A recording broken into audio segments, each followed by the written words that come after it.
Because when dogs are in a pack, that's when there's more than one. That's what happens. They become a pack and they start attacking.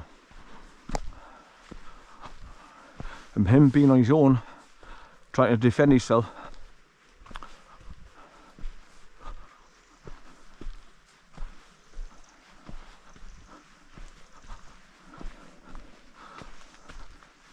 Right, so as you can see, the pathways are pretty dry at the moment, so they're easy to negotiate at the moment. But when it's been raining days on end, a lot of the path is washed out with mud and water, boggy. But because we're having our rain for quite a time now, that's why I've just left my normal walking shoes on, my Salomons, walking boots, everyday shoes, boots. Because that one, they're comfortable, two, they're lightweight, and I can walk a little bit further without getting fatigued.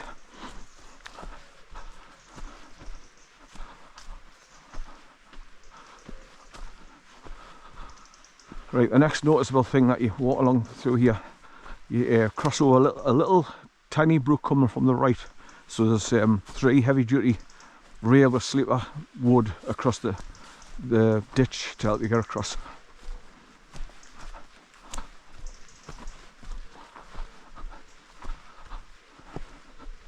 I know this pathway like the back of my hand because I've been along here quite a few times now.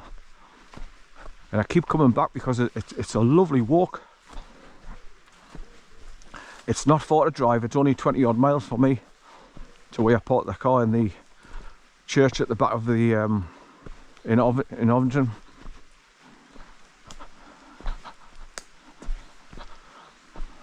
St Mary the Virgin.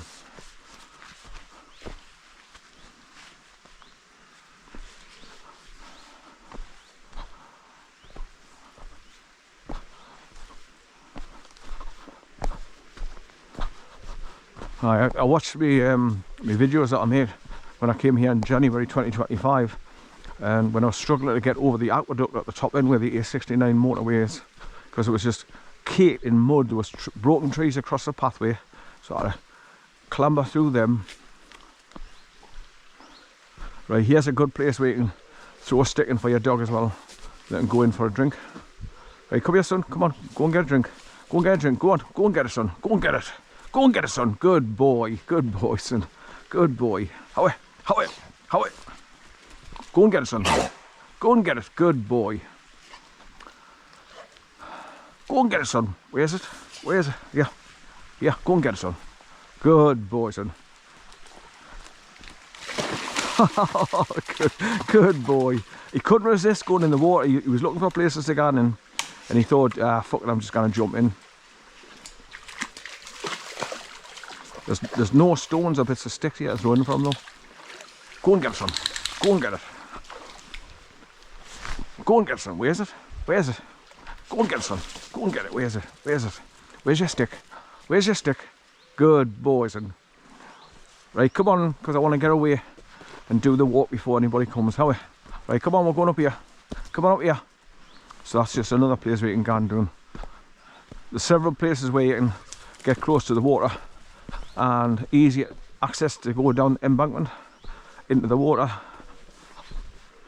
But there's also a few like dangerous places, like when we get further along we'll come across the weir where it's all like cobblestones dropping down and they're steep and slippy, so I wouldn't send him down there to go in the water in case he hurt his bloody legs. Right, there's those railway sleepers just down there ahead. Right, I found a bit of stick. Right.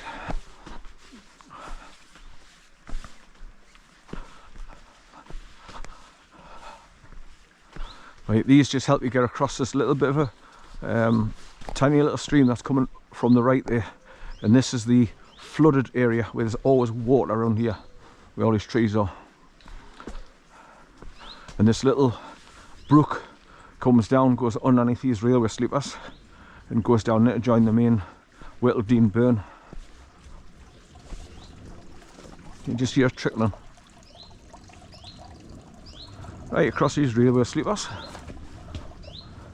And that's where it goes down there to meet the main stream. Right, here's the stick, son. Here. Go and get it, son.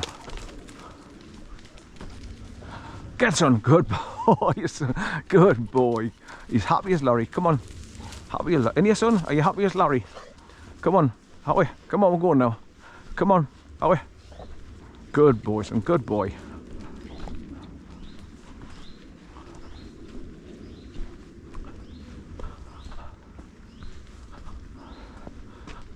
Right, now this is where you come to the Y junction in the path. Now if you go up there, it takes you up to the top path where you go right along the top of the gorge. But I like to walk, keeping close to the burn down here, so I don't go up there. Come on down here, son, come on, we're going now. Down here, come on down here, Howie. Down here, come on, Howie. Good boy, son, good boy. Come on, go on. Good boy, son, good boy. Right, so always keep to the left, following the burn and keeping the burn to my left all the time, and following all the way up to the A69 motorway. A mile and a half, mile and a quarter. And then you can either come back the same way, you can go up to the top and come down that way and go back towards the hillbilly huts and the landslide.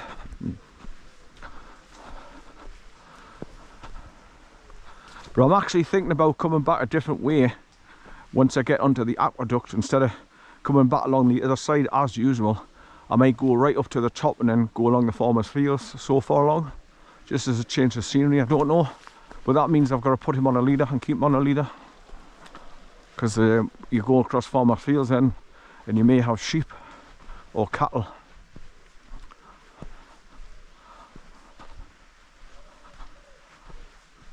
Or horses coming along the bridle path. Good boy, son, good boy. Where's your stick? Where's it? Have you lost it? Good boy, son, good boy. Good boy. You happy off your leader now? Yeah, are you happy now? Are you happy? Because you got your freedom to sniff and piss and do exactly what you want to do, where you want to do it. And you're not getting shouted at by your granda, your dad, when you're pulling us along on the leader.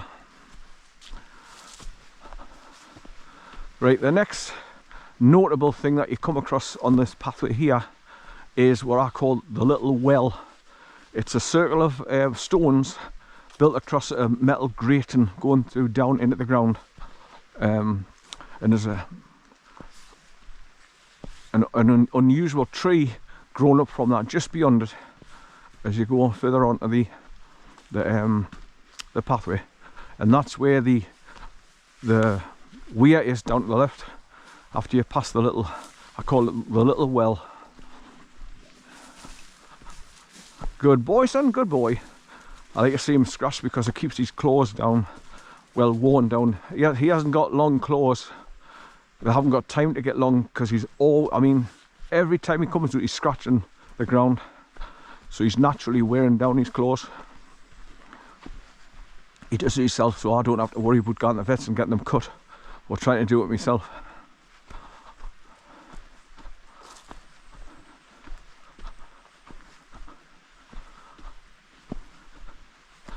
They're just the right length, the way they are at the minute, and they're bloody thick and strong, I tell you. So when I used to go and pick them up at my daughter's house, after a while he hadn't seen this, so he was dead excited to come jumping up at me and nearly knocked us flying, and the claws would just scrape down my bloody chest. I got, oh, the pain, man. But because he's living with me permanently now, I don't get all that excitement and jumping up and down at it and knock us flying against the fence with the sheer weight of him.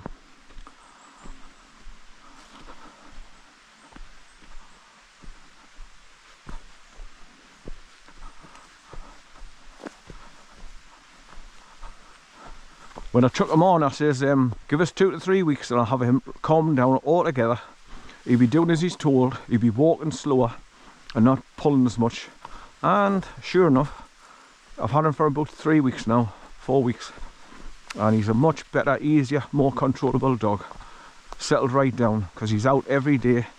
And he's out the house 4 or 5 times per day as well. So there's no desire to pull like a freight train to go and have poops and sniffs and pees, because he's out all the time now. so that desire to pull is just getting less and less and less. Come here, son. Right, this is the little well, look.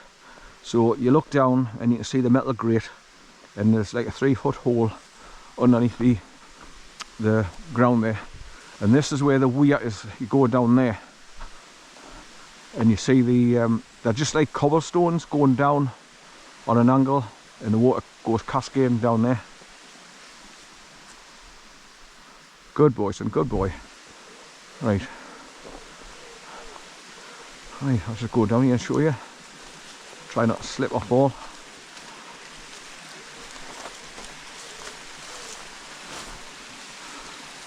I'm always concerned about coming down to these places because Knacker Ned here, I don't know if he's gonna try and get down in, so jump down and hurt his bloody legs. Right, so I just wanted to come down far enough to show you the weir, and you can see they're like copper stones all joined together where the water's cascading down. No, come here, no, come on up. That's exactly why I'm always concerned about bringing them down to these places, but I wanted to come down and put it on video for you. And there's a couple of bits of timbers now here guiding the water into the middle. They're on an angle, so when the water hits them, it pushes them into the middle when they drop down. Right, let's go back up onto the main path here to the well. I just find that very unusual, those stones built round in a circle, like I say, the top of a well. Good boy. Right, this is the unusual tree because you can see the main stem growing up from the ground, but 3 foot up you've got all these roots coming off that main tree and spreading all over the pathway here. It's very unusual. Then you've got the 3 stalks coming off it as well. Most unusual tree. Right, get up these step ups. Right, that's it. So as you can see, we're deep underneath the canopy of the trees now, so even if the wet stuff was coming down, I wouldn't know. Right, just to the left here now, there's a big huge chunk of stone that's obviously brought away from the main path here, and it's just there, just up from the weir. That's it there, big massive 12-foot square boulder that was part of this pathway at one time.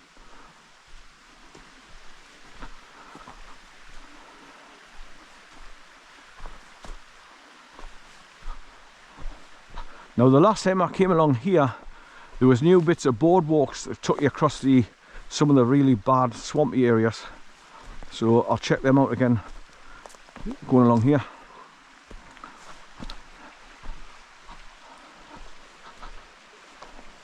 But like I say, this is an easy drive for me as well. Like I say, it's just over 20 miles from my house to get to here, and then you're out like this in the forest following a nice easy stream going up. Look, WHITTLEDENE burn.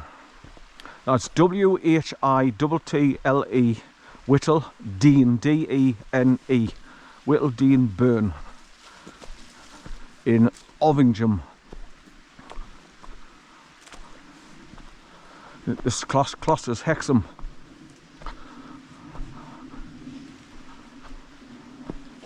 Now if you're really lucky and it's early in the morning and you're quiet, you sometimes get sight of deer running up and down the hills here.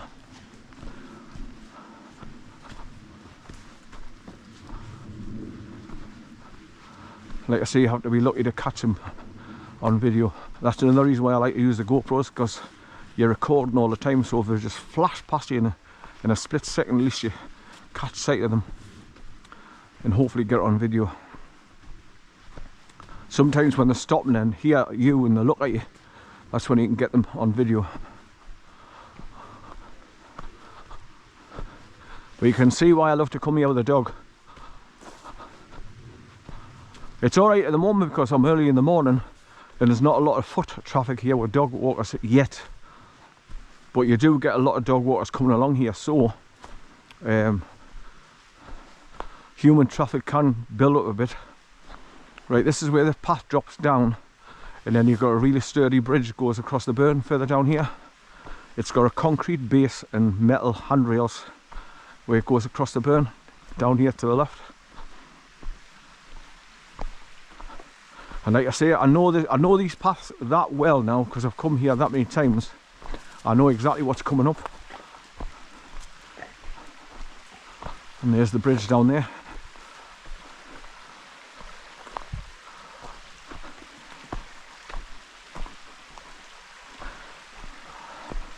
Now, if you didn't want to go straight ahead and keep going towards the A69 motorway, if you wanted to cut your walk short and just head back, you'd cross the bridge where the dog's going to cross here now, and then you go up some stone steps, and then there's a pathway that goes up on a 60-degree angle, and it takes right to the top, the main path on the far side, and you just turn left and walk all the way down the main path, back to the main road in the village of Ovington, via all the farmers' fields. But I like to do the complete walk and go right as far as the aqueduct, going across where the A69 motorway is. So I have to grab him about a quarter of a mile before we get near the road and put him on his leader, just to make sure he doesn't rush ahead and go up towards the motorway, because it's extremely busy and fast moving articulated lorries and cars can pass every second.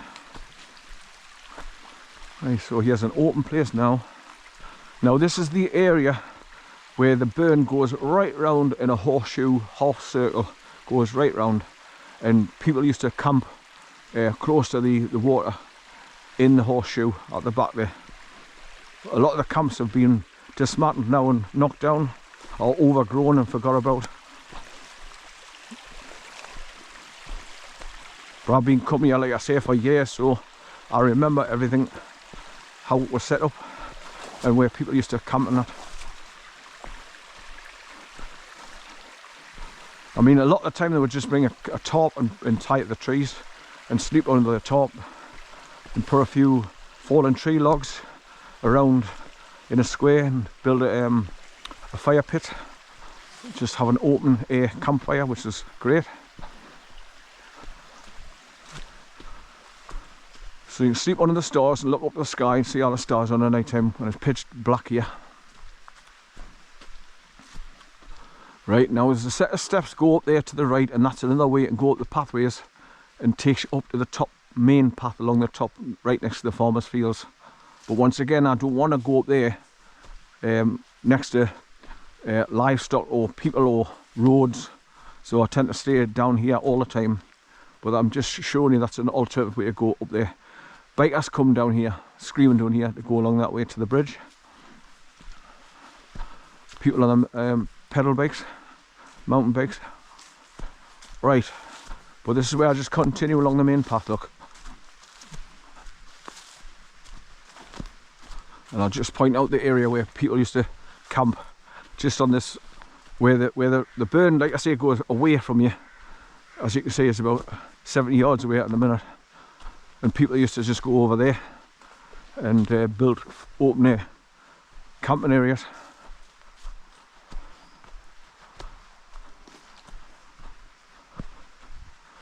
But they're all long gone now and grown over. They've gone.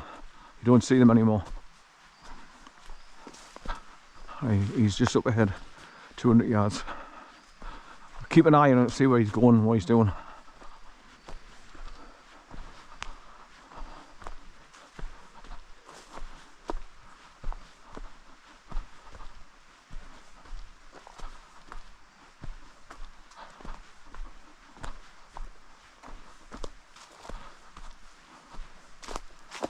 He's having a good scratch at the ground again. He's constantly scratching the ground. Right, I think I'll have a whiz. Right, come here, son. How are you? How are you? Here he comes. Good boy, son. Good boy. Good. Where you been? Where you been, son?